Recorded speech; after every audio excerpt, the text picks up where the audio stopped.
Ahora sí, presentamos a nuestro primer expositor del Departamento de VIH-ITS, Rafael Vidal, con el tema Estrategia de Prevención Combinada del VIH y las ITS, que son las poblaciones claves. Así que dejamos con ustedes a Rafael Vidal. Gracias, Patricia. Buen día a todas, todos y todes.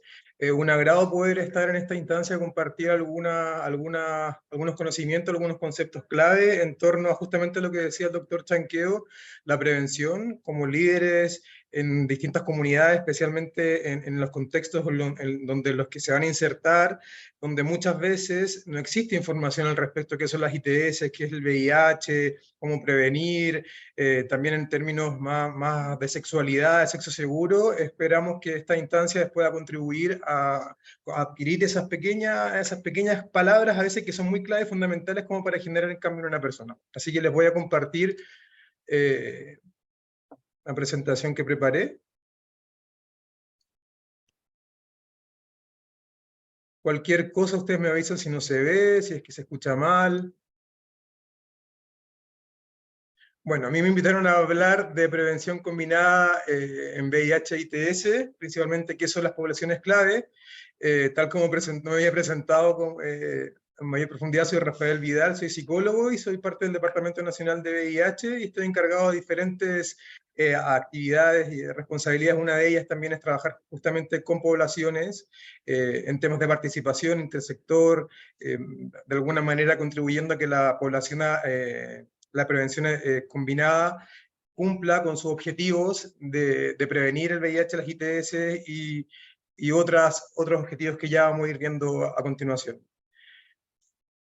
Para partir, dejar la pregunta. En el fondo aquí no tenemos un espacio de diálogo, pero hacernos la pregunta: ¿en qué consiste la prevención combinada? Si que ustedes conocen qué es la prevención combinada.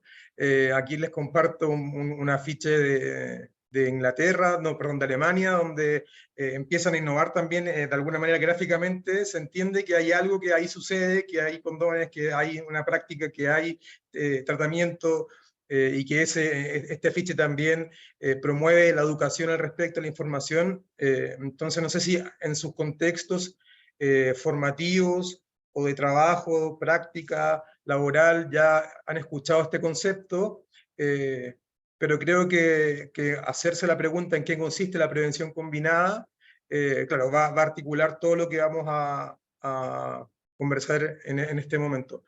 Para esto les quiero compartir un video, espero que se escuche, y luego continúo con la presentación.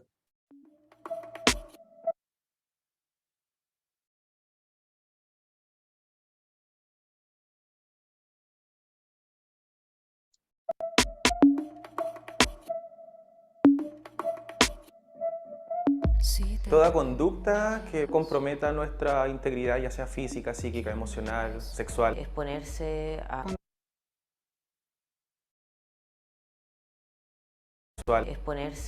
a contraer alguna de estas enfermedades. No ser respetados, o respetadas, o respetades. La desinformación nos lleva a tener tabúes y prejuicios. cuando uno tiene una expresión de género un poco distinta, está en Constante riesgo. Algunas veces no pienso en mí mismo. Ir a la casa de un cliente y que ese cliente se ponga agresivo. Somos vistos como un problema. Es lo mismo, ya no es lo mismo. Muchas veces busco así como refugio conmigo mismo. Trato de evitar ciertas situaciones. Llevar todo con calma y usar el razonamiento. Trato de evaluar el riesgo. Me hago el examen.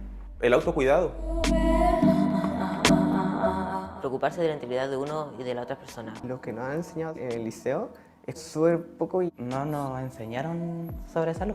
Implica más allá de cómo uno practique la sexualidad. Implica aceptación propia. Estar bien tú, con tu mente, con la sociedad y vivir pleno.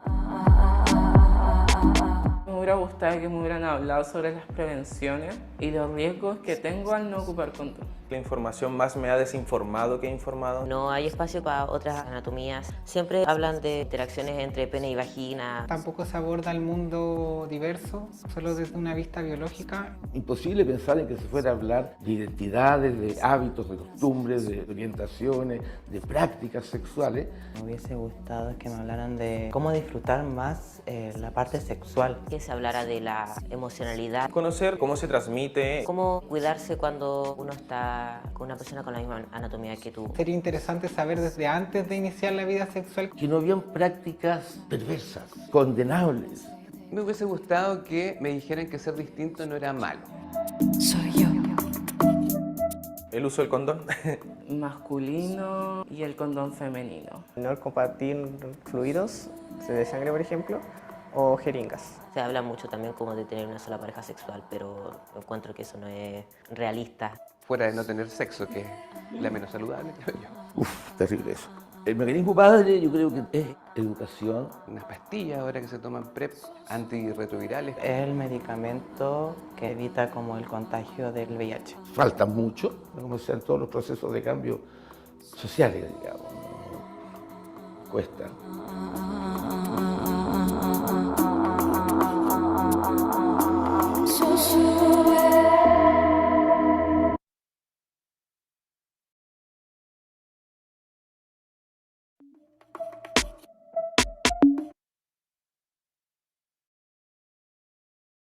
Entonces, les compartí este video justamente como para irnos haciendo una idea de qué se trata la prevención combinada. Podemos ver quizás de una manera, o sea, en las propias personas implicadas, en qué consiste la prevención combinada, pero desde el ámbito más técnico, la prevención combinada es justamente un enfoque y una respuesta al VIH que tiene diferentes componentes para su implementación y que tiene como objetivo, en el fondo, obviamente, ir en pro del bienestar de las personas y también contribuir con realizar transformaciones sociales, políticas, culturales en los diferentes territorios. Está organizada en 3 componentes principales, que es lo estructural, lo biomédico y lo comportamental, donde cada una de estos componentes incluye intervenciones que deben contemplar y que deben por sí mismos y también interrelacionadas entre sí, que deben contemplar servicios de salud, gestión y comunicación. Y claramente que de cara a cada área de salud, gestión y comunicación se abren otras ramas también para implementar la prevención. Es muy importante considerar que todas las intervenciones que se realicen en el ámbito de la prevención combinada deben estar centradas en las personas, en los territorios, en los grupos, incorporar etnográficamente cuáles son las experiencias para irlas también comprendiendo de acuerdo a las nuevas tecnologías, contemporáneamente, geográficamente, como les comentaba, también generacionalmente, apuntando a que la eficacia y la efectividad justamente culmine con la prevención del VIH y otras ITS. Para graficar de mejor manera, este es el marco de trabajo de las políticas públicas en VIH y ITS, en materia de prevención combinada, donde tenemos por el lado biomédico diferentes estrategias de tratamiento, métodos de prevención como condones y lubricantes, los diagnósticos, la PrEP, el PEP, el examen, intervención de salud sexual y reproductiva, etc. Todo lo que quizás puede que ustedes como médicos, médicas estén ya más familiarizados. Por otro lado, está el ámbito estructural, que son la integración de los servicios de salud, eliminación de estigma y discriminación, en el ámbito normativo, regulatorio, reformas políticas y legales, incorporación de enfoques y políticas de género, diversidad, derechos humanos, interculturalidad, los determinantes sociales, que es algo transversal y columna vertebral también de las intervenciones en prevención combinada, participación comunitaria, desde el empoderamiento también de la participación comunitaria y el apoyo social. Y por otro lado tenemos el ámbito comportamental, que es la información y consejería, que eso es parte también de las estrategias que se utilizan hace muchos años en VIH y ITS, información, educación y comunicación, que son estrategias para poblaciones clave, que ya veremos cuáles son, adolescentes y jóvenes y población general, y que cuando se implementa una estrategia de IS, la información, educación y comunicación, cuando se implementan adecuadamente, generan tremendos beneficios para la comunidad, porque cada área de información significa, por ejemplo, elaboración de material educativo, educación, es capacitación, formación, comunicación, sensibilización. Como les digo, cada de estos enunciados tiene un sinfín de otras acciones comprometidas para implementar la prevención combinada. Y los medios de comunicación, redes sociales y nuevas tecnologías. Ahí están las campañas comunicacionales masivas, territoriales, regionales, para promover la información, el acceso a información de sexo seguro y prevención del VIH. Aquí también les quise compartir este marco de políticas públicas en prevención combinada que van un poco más allá, yo considero que es el ideal, pensándolo también en lo estructural, como la descriminalización de la transmisión y los grupos vulnerables. Eso es algo que hoy en día se está promoviendo mucho a nivel internacional, descriminalizar ciertas poblaciones, como las trabajadoras sexuales, usuarios de drogas sexualizadas, etcétera, los abordajes de género, intervenciones para reducción de estigma y discriminación, marco normativo también de protección de derechos de las personas que viven con VIH, también centrarse en más allá del bienestar de las personas que viven con VIH, no solamente con la adherencia a tratamiento, por ejemplo, sino un sinfín de otras situaciones importantes de considerar. En el ámbito comportamental, es importante también incorporar progresivamente la asesoría sobre reducción de daños y riesgos, educación sexual integral, integración de pares, campañas de promoción, fortalecerlas, etc. Y en lo biomédico, bueno, un poco similar, solamente que también está bastante incorporado y con más énfasis la PEP, que es la profilaxis post-exposición, y la reducción de daños. Creo que si bien son parte de los enfoques que contemplan la prevención, hablar desde un enfoque de reducción de daños, como por ejemplo en lo que implica el acceso a PrEP o estar en la PrEP, puede mejorar sin duda la prevención, los mensajes comunicacionales y la prevención del VIH y las ITS. Les quise compartir también los ejes centrales uno de los ejes centrales que compone las intervenciones en promoción y prevención en VIH e ITS, y que por un lado tenemos todo lo que tiene que ver con la singularidad, lo individual de cada persona, respecto a el conjunto de fenómenos emocionales e intelectuales que están involucrados en las tomas de decisiones, en las estrategias de autocuidado. Es muy importante considerar que, claro, que no olvidar que hay una decisión también que se toma al momento, por ejemplo, de utilizar condón, de no utilizar condón, de ingresar a un tratamiento, de vincularse, de la adherencia, y también hay una gestión del riesgo que implica una esfera más individual, pero también está toda la otra esfera de la desigualdad social o de lo sociocultural, donde entra en juego la vulnerabilidad o la posible exposición a la vulnerabilidad, y la cual está determinada por ejemplo, el insuficiente o nulo control sobre la propia gestión del riesgo, y esto se traduciría en adquirir el VIH o alguna otra ITS por algún problema de acceso a una atención adecuada. O sea, probablemente si yo no logro tener una propia gestión del riesgo, una adecuada gestión del riesgo, no porque yo no tenga capacidad de gestionar mi riesgo, sino porque quizás yo no tuve acceso, porque existieron barreras en acceso a información, acceso a tratamiento, acceso al sistema de salud en general. Entonces, es muy importante considerar estos ambos componentes como ejes fundamentales también en la articulación de estrategias de promoción y prevención del VIH. También, a grandes rasgos, la matriz del Plan Nacional de Prevención y Control del VIH en materia de, claro, centrado principalmente en la prevención, hay diferentes ámbitos de lo que, para articular todas las intervenciones, toda la estrategia, cómo se va a articular la política en torno al VIH. Como vemos, tenemos enfoques transversales, que son los determinantes sociales, enfoques de género, interculturalidad, pueblos, migrantes, estigma, discriminación también muy potente, desde el inicio, está como una columna vertebral, que todo lo que se articula es a favor de erradicar el estigma y la discriminación.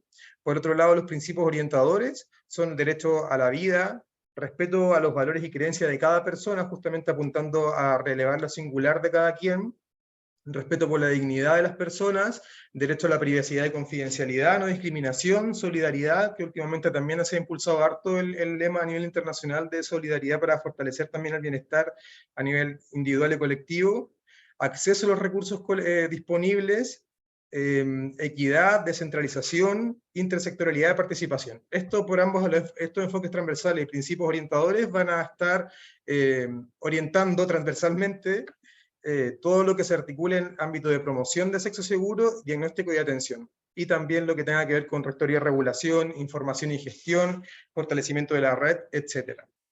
Esto en sí es como el soporte de la prevención combinada. Y pasando a lo que serían ya las poblaciones claves, que son para quienes van dirigida en su mayoría la prevención combinada. También no sé si es que ustedes han escuchado hablar en su entorno que son las poblaciones clave o en otro ámbito de salud, pero para el VIH principalmente las poblaciones clave se caracterizan por las prácticas o condicionantes estructurales que se encuentran y que las expondrían mayormente epidemiológicamente, así se comprende, a la infección por VIH y otras infecciones de transmisión sexual. No olvidar que este colectivo de grupos de población clave han sufrido o podrían estar sometidas a violaciones sistemáticas de derechos humanos, y es por eso también que uno de los ejes transversales es estigma y discriminación. Hay barreras legales, sociales, estigma, discriminación, una serie de situaciones que podrían perpetuar la vulnerabilidad frente al VIH y otras ITS, y es por eso que son clave, prioritarias o de interés en la prevención combinada.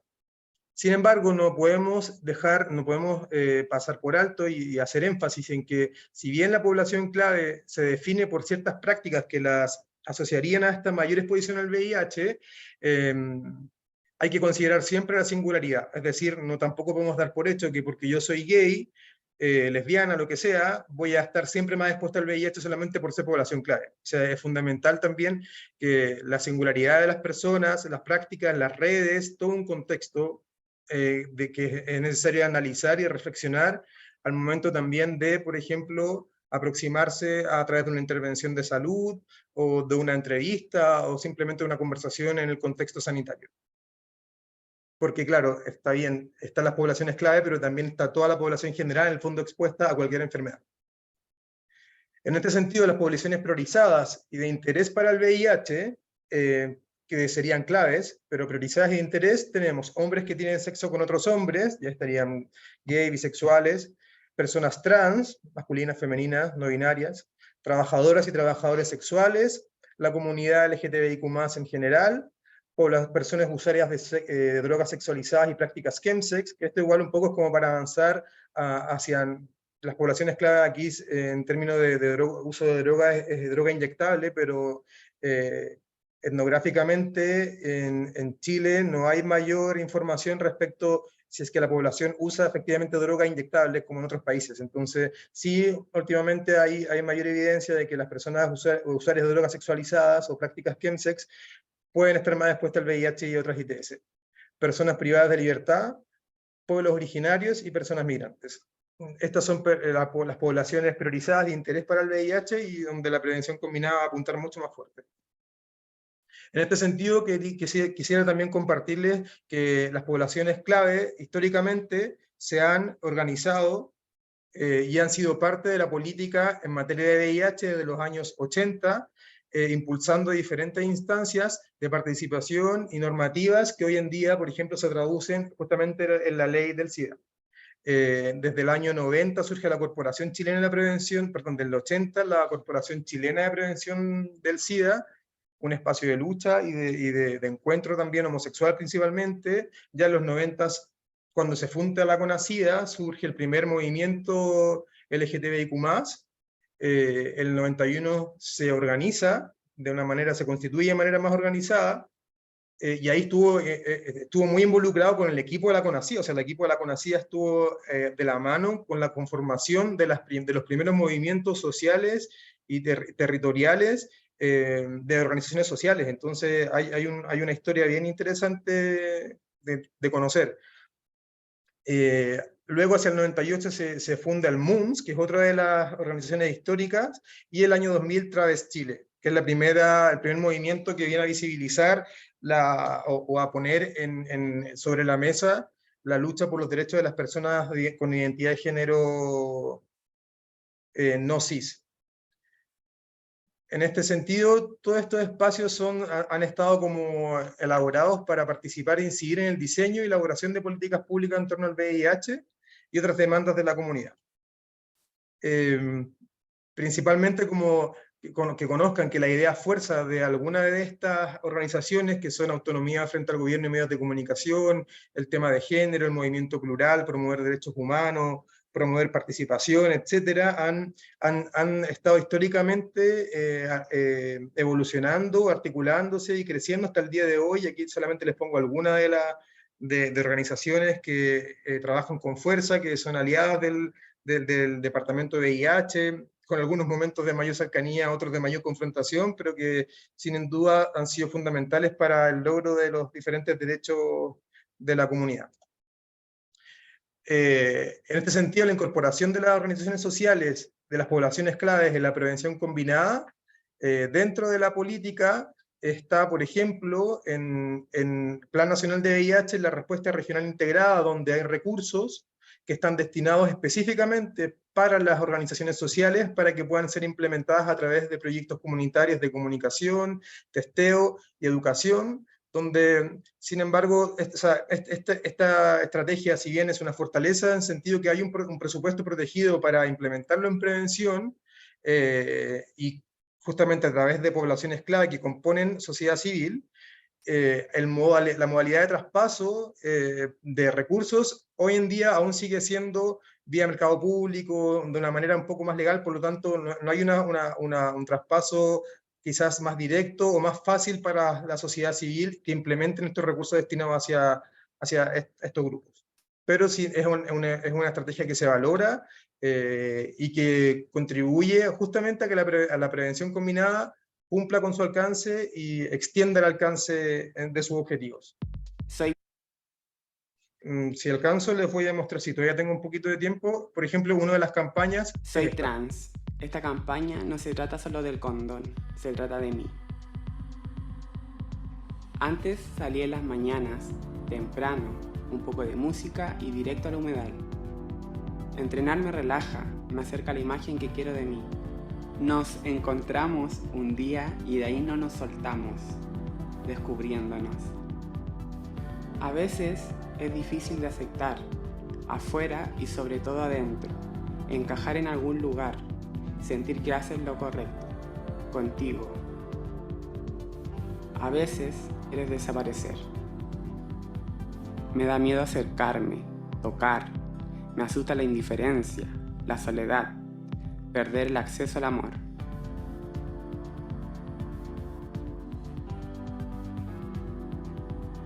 Sabemos que por más que insistamos, eres tú quien decide si usar o no condón. Nuestra autoestima, el miedo al fracaso en las relaciones de pareja y la violencia ejercida hacia nuestras cuerpos e identidades nos expone permanentemente al riesgo de contraer VIH y otras ITS. Mejor hablemos de lo que nos pasa. Esta campaña no se trata solo del condón, se trata de ti.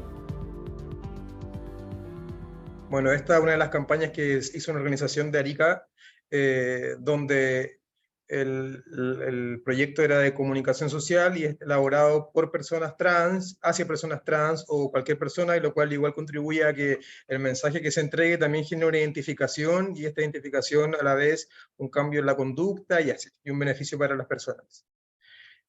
Hoy en día, en participación social, en lo que estamos, en la Mesa de Derechos Humanos y VIH, que se lanza hace algunos años, hoy en día se está nuevamente impulsando. Mesa de trabajo con personas trans está en ejecución. Existió en algún momento mesa de pueblo originario, pero también son parte del trabajo del Departamento de VIH, no como sociedad civil, sino como comunidades indígenas. Y en la campaña nacional de VIH también hay espacios de participación. Siempre es un desafío lo que es participación social para la prevención combinada, pero es totalmente necesario que se mantenga, y ojalá que en todos los temas de salud esté siempre involucrada la sociedad civil.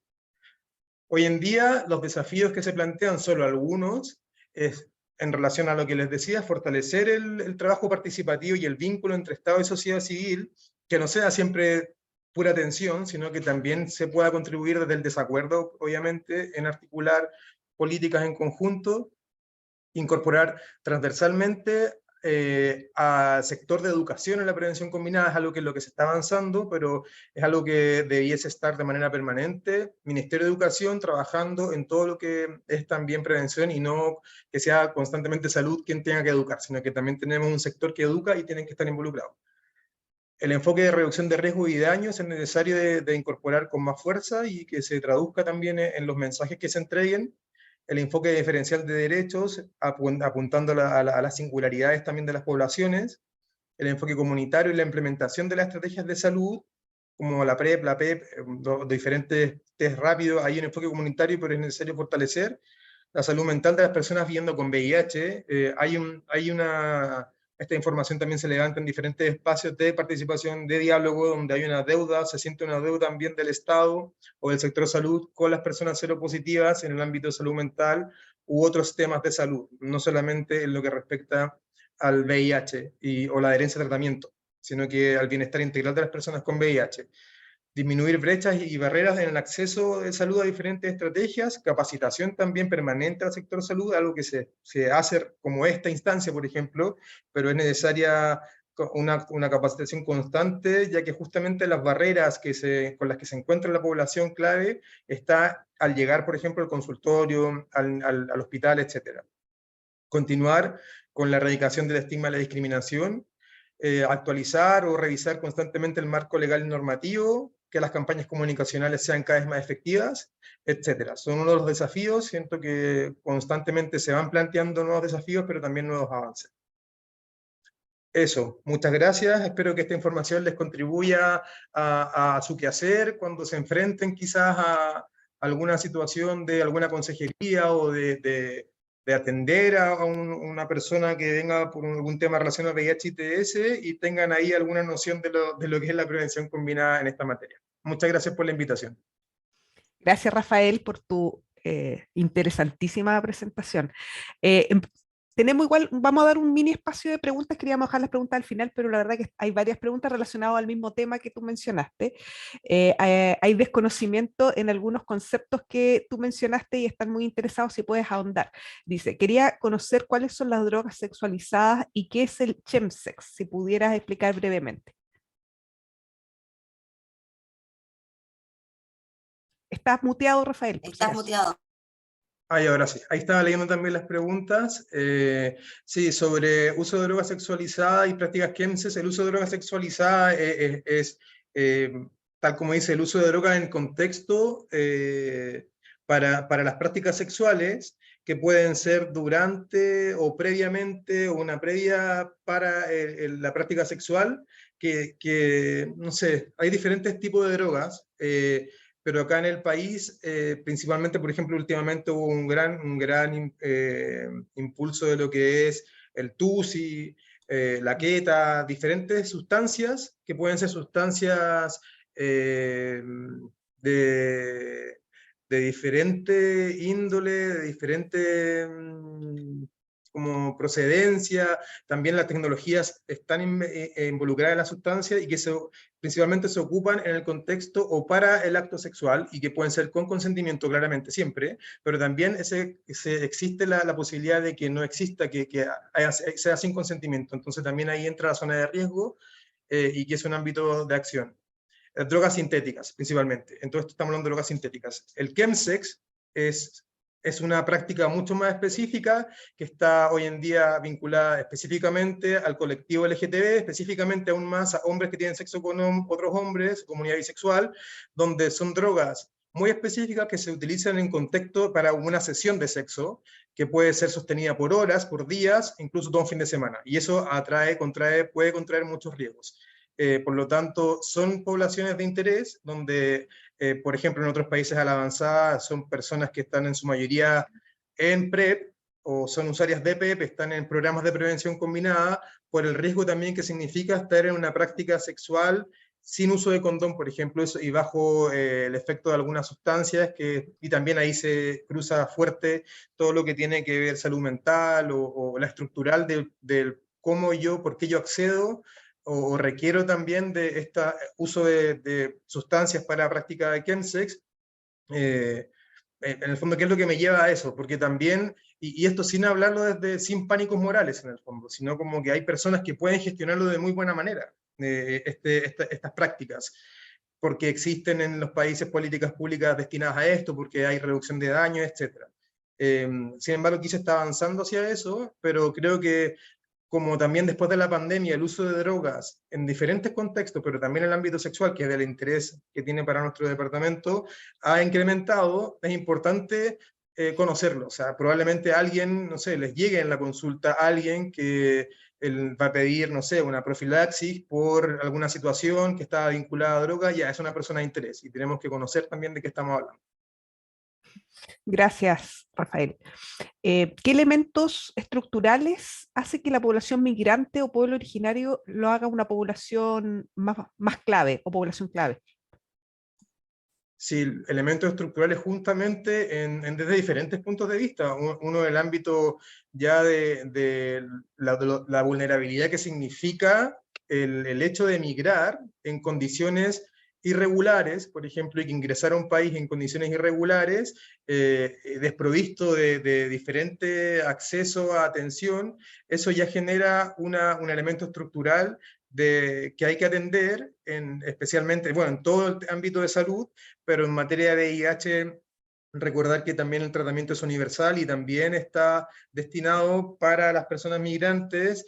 Por lo tanto, alguna persona migrante que ingresa al país de manera regular, también, y son estrategias que se están implementando, se apunta a poder contribuir con su bienestar, con su salud, especialmente en aquellas personas que viven con VIH, que requieren también acceder al tratamiento, y que, bueno, hoy en día hay muchas personas que no acceden al tratamiento justamente por la situación irregular estructural en la cual llegan a un país y su salud se deteriora. Entonces creo que son multifactoriales los elementos estructurales que componen la experiencia de una persona migrante, pero especialmente es lo que les menciono, todo lo que tiene que ver con la irregularidad y también de una situación de migración desprovisto de todo acceso sanitario. Gracias. Han aparecido hartas preguntas, pero vamos a hacer una última, Rafael, y yo creo que el resto la vamos a dejar para el final, porque yo creo que varias de las preguntas se van a ir dando en las presentaciones que vienen también. Se ha hablado de dejar de pedir consentimiento informado para solicitar VIH, obviamente manteniendo el carácter de confidencialidad, para quitar el estigma, porque puede ser una enfermedad como cualquier otra. Lo pregunto además por los temas prácticos, por la dificultad de la atención al tener que hacer más formularios. Sí, ese es un discurso que ha estado bien fuerte últimamente, a propósito de diferentes propuestas de algún sector, específicamente el sector también de médicos, médicas. Es algo que hoy en día no se... O sea, depende cómo lo pregunten, porque si lo preguntan como opinión personal, o como la experiencia que tiene de la sociedad civil, o en ámbito también como Departamento Nacional de VIH, pero estamos de acuerdo que el consentimiento informado es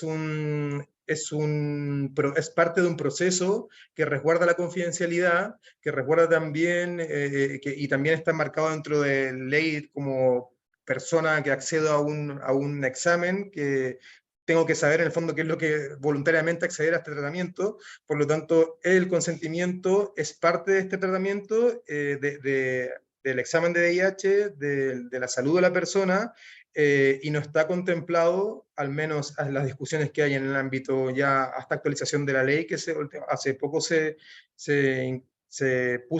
propuso por parte del Senado, por parte de la sociedad civil, no está considerado que sea un elemento que obstaculice el acceso a salud de la persona. Más bien, la barrera desde las propias personas que acceden a salud, la barrera no se encuentra en firmar un consentimiento, la barrera se encuentra justamente en otros espacios, en los equipos de salud, en el ingreso al CESFAM, por ejemplo, al hospital, la barrera, porque como partí en el inicio, o sea, como que esto se centra en las personas, o sea, hay que centrarla en las personas, y no olvidemos que para una persona contar con un consentimiento informado también es un resguardo legal.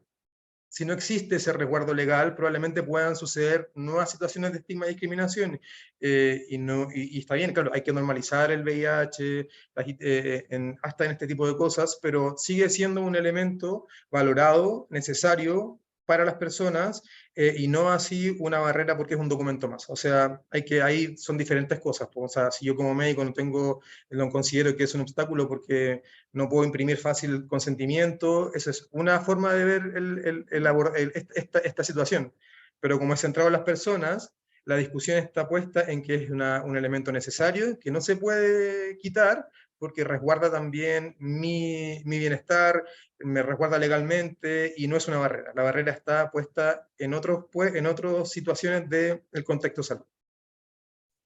Gracias, Rafael. Como les decía, el resto de las preguntas, que hay varias más, las vamos a dejar para el final de la mesa redonda que vamos a tener cuando tengamos todas las presentaciones hechas, y a lo mejor Rafael también nos puede acompañar para poder aclarar algunas consultas. Siguiendo con el programa,